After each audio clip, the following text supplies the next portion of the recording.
ඒ අදාළ ආයතන වලින් කතා කරලා අදාළ ආයතන කියන්නේ මොකක්ද ඒකට කතා කරන්න කොහොමද අපිට කරන්න කියන්නේ ඒක එහෙමයි කියලා අපිට ඊට පස්සේ ඇතුළට එන්න දෙන්නේ එකක් නෑ අපි යනවා නෑ අරුණ ආයෙත් ප්‍රශ්න දාගන්න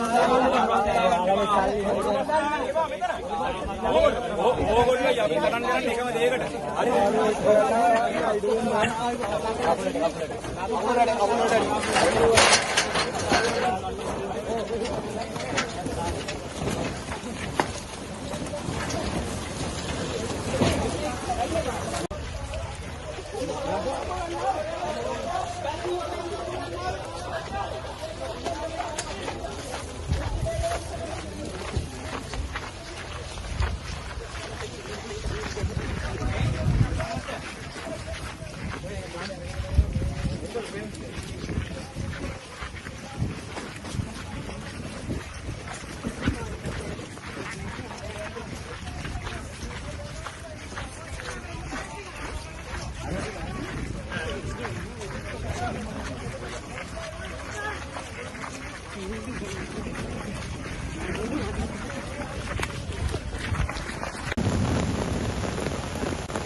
සාකච්ඡා කරා.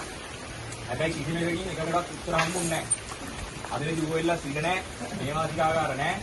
ඊට පස්සේ කොළඹ අගනගරේ තියෙන කොළඹ විශ්වවිද්‍යාලයේ නේවාසිකාගාර නැහැ. තියෙන නේවාසිකාගාර අයින් කරලා තියෙන්නේ.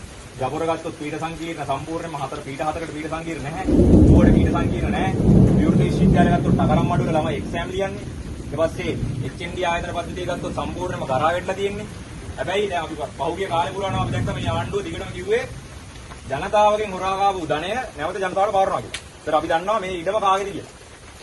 ඒතර මේ ඉඩම කාලයක් බැසිල්ලි කිව්වා. කාලයක් මේක අයිතිකාරයෙක් නැහැ කිව්වා. ඒතර මෙතන අක්කර 16ක ඉඩමක් මේ වගේ වාණිජ වටිනාකමක් තියෙන භූමියක් සම්පූර්ණයෙන්ම ජනතාවගෙන් හොරා කාලා ඊට පස්සේ දැන් රජයට පවරගෙන තියෙනවා. දැන් අපි විශ්වාස කරනවා මේක රජයට පවරගත්ත කියලා විතරක් මදි. එතනින් එහාට ගිහිල්ලා විශ්වවිද්‍යාලවල තියෙන ඉඩකඩ ප්‍රශ්නය පුළුණු කරන්න, ඉඩකඩ ලබා දෙන්න අඩුම තරමින් මේ කොළඹ අවට තියෙන විශ්වවිද්‍යාල හරිය මේ භූමිය පවරාගත යුතුයි. මොකද එහෙම වුණොත් තමයි ආණ්ඩුව බලයට එන්නෙම පොරොන්දුවක් දීලා ජනතාවගෙන් හොරා කාපු ධනෙ නැවත වටකින් ජනතාවට දෙනවා කියලා. 2020 ගෝල් බේස් අරගලේදී. ඒතර තවමත් අපිට පේන්නේ නැහැ ඒක වෙනවා. ඒ නිසා තමයි අපි අන්තරේ විදිහට ක්ෂණික සටනක් ආරම්භ කරලා අද දවසේ වෙද්දී කාලයක් තිස්සේ බැසිගිය කියපු හැබැයි දැන් අයිතිකාරයෙක් නැති මේ ඉඩම අන්තරේ විදිහට අල්ලගත්තා. හරිද? නිසා අපි විශ්වාස කරනවා අපි අද මෙතන කඳුරු බඳිනවා. අපේ ඉල්ලීම් දිගටම අපි රජයට කියනවා. ජනතාවාදී ආණ්ඩුවක් නම් ආණ්ඩුවට දැන් ඔප්පු කරන්න පුළුවන් මේ දේවල් නිශ්චිතව විශ්ව ව්‍යාපාරයේ විදිහට අපි අරගල කරලා මෙතෙන් ඇවිල්ලා දිනවා වගේ මෙතනින් එහාට ගිහිල්ලා මේ ඉඩම් ටික විශ්වවිද්‍යාල වලට බෙදලා දෙනකම් මේ සටන නතර වෙන්නේ නැහැ. නිසා අපි සමස්ත ජනතාවට වගේම සියලු දෙනාට කියනවා මෙතෙන් ඇවිල්ලා අපිට බලාගෙනකොට පොලිසිය මහත්තුරුත් මෙතෙන් ඇවිල්ලා ඉන්නවා. අපිට පොලිසිය මහත්තුරුත් එක්ක කිසිම ප්‍රශ්නයක් නැහැ. අපිට මෙතන ප්‍රශ්නේ තියෙන්නේ මේ ඉඩම් ටික පවරාගත්තා වගේම රජයට නැවත වටේකින් මේක මිනිස්සුන්ට බෙදලා දෙන්න ඕනේ. ඔබට මතකම් ගෝල් බේස් අරගලේ කිව්වෙත් ඒකම තමයි.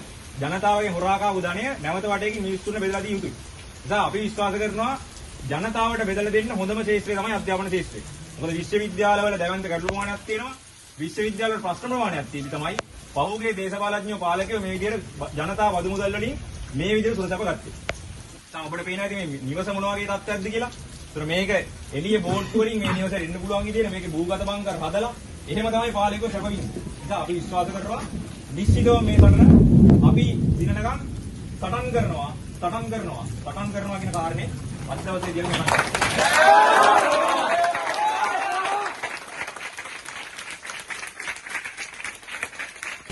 මේ මල්වානේ බැතිගේ යයි කියන ඉදම අන්තරේ විදිහට අල්ලගත්තේ බලය තහවුරු කරගත්ත නිසා මෙතනින් එහාට සටන නවත්තන්නේ නැහැ. මේ වගේම රට පුරා ඉඩම් ප්‍රමාණයක් තියෙනවා. ඒ දේවල් ජනතාවට පවරනකම් මේකත් අපි ජයග්‍රහණය කරනකම් සටන් කරනවා.